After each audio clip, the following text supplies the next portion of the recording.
कहते हैं मुंबई सपनों का शहर है। क्रिश के लिए यह शहर अनिश्चितता का शहर लगता था। हैदराबाद अपना घर छोड़ना एक कठिन फैसला था, लेकिन प्रिया, उसकी पत्नी, की मुंबई में एक अच्छी जॉब थी। वो छोड़ना नहीं चाहती थी, तो मुंबई ही था। उनका अपार्टमेंट छोटा था लेकिन सुहाना था। प्रिया ने इसे प्यार से सजाया था। क्रिश ने खुश रहने की कोशिश की।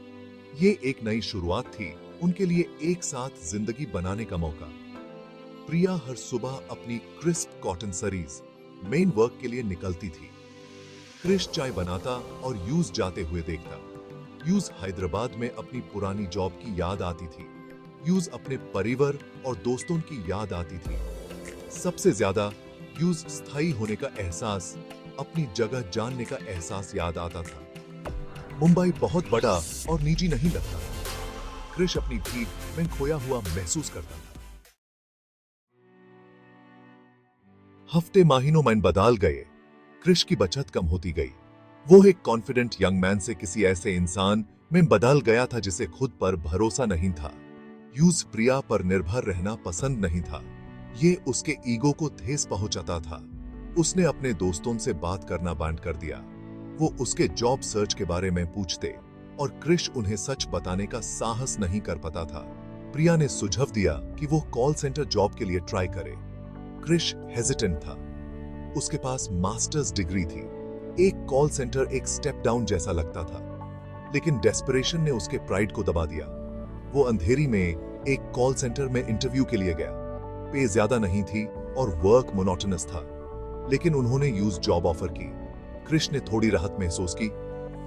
ये ज्यादा नहीं था, लेकिन एक शुरुआत थी। उसने प्रिया को जॉब के बारे में बताया, अपबीट साउंड करने की कोशिश कर रहा था। वो मुस्कुराई, लेकिन क्रिश उसकी आंखों में चिंता देख सकता था। वो जानती थी, जैसे वो जानता था, कि यह वो जिंदगी नहीं थी जो उन्होंने सोची था। जॉब तय पुष्टि।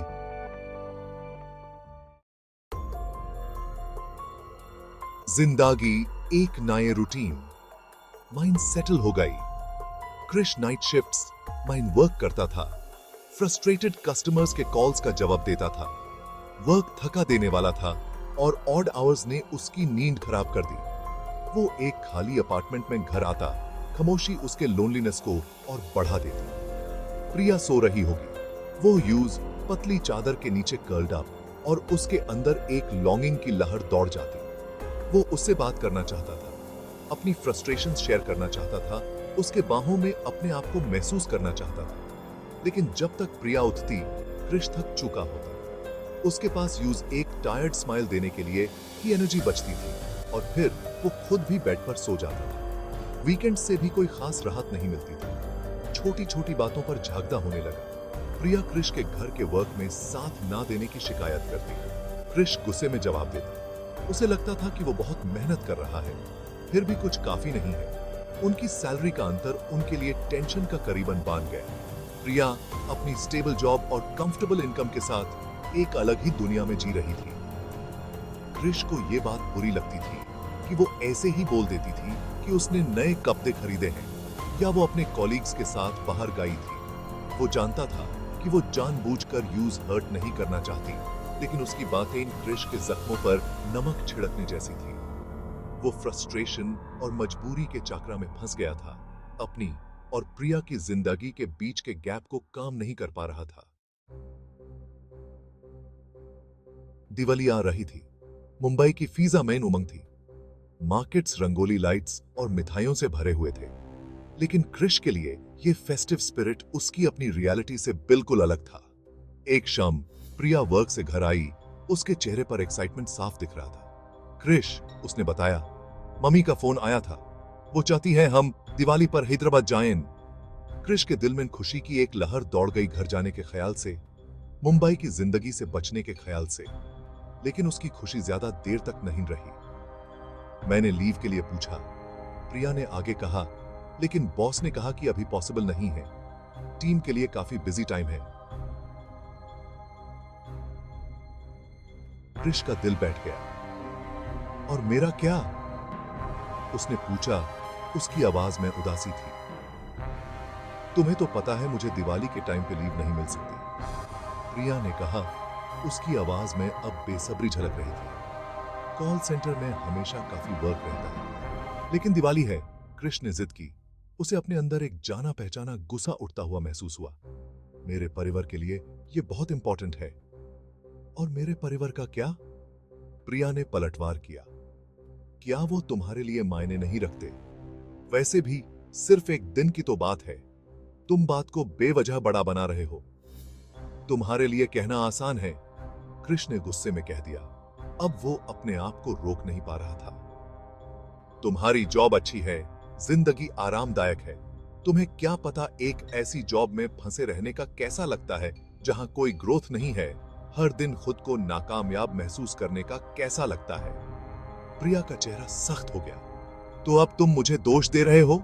उसने कहा। उसकी आवाज में अब ठंडापन था। बात यहां तक पहुंच गई है? अपनी कमजोरियों के लिए मुझे दोष दे रहे हो? झगड़ा बढ़ता गया। महीनों से दबी हुई नाराजगी और गुस्से ने उसमें आग लगा दी। कड़वे बोल बोले गए, ऐसे बोल जिन्होंने दोनों को अंदर तक तोड़ कर रख दिया। उस रात वो दोनों बेड के ऑपोजिट साइड्स पर सोए। उनके बीच गुस्से और तकलीफ की एक घेरी खाई थी। उनकी विंडो के बाहर दिवाली की लाइट्स अपनी रौनक से उनका मजाक उड़ा रही थी। ये कृष की जिंदगी की सबसे अंधेरी दिवाली थी। उस झगड़े ने उनके रिश्ते पर एक गहरा साया डाल दिया। हर तरफ अनकहे शब्दों और ठेस पहुंचाने वाली भावनाओं का बोलबाला था। कृष्ण ने खुद को काम में डुबो दिया। कॉल्स का जवाब देने की नीरस दिनचर्या में सुकून ढूंढने लगा।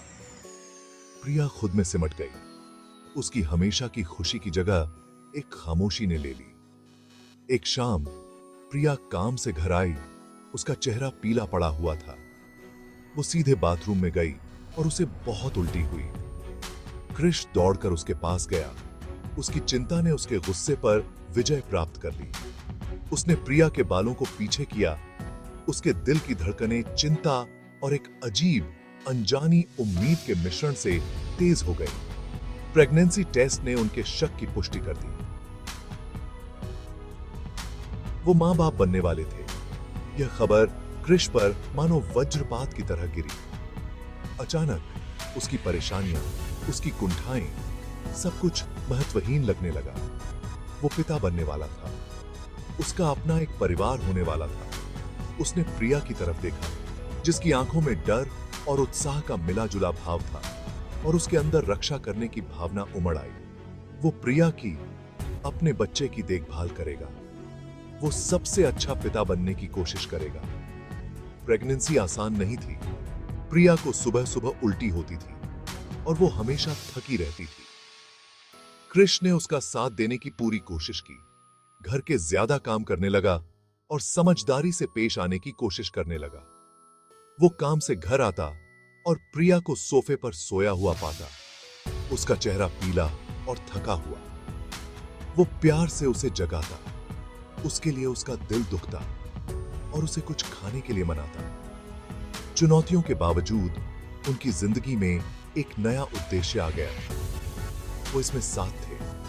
वो अब एक परिवार थे।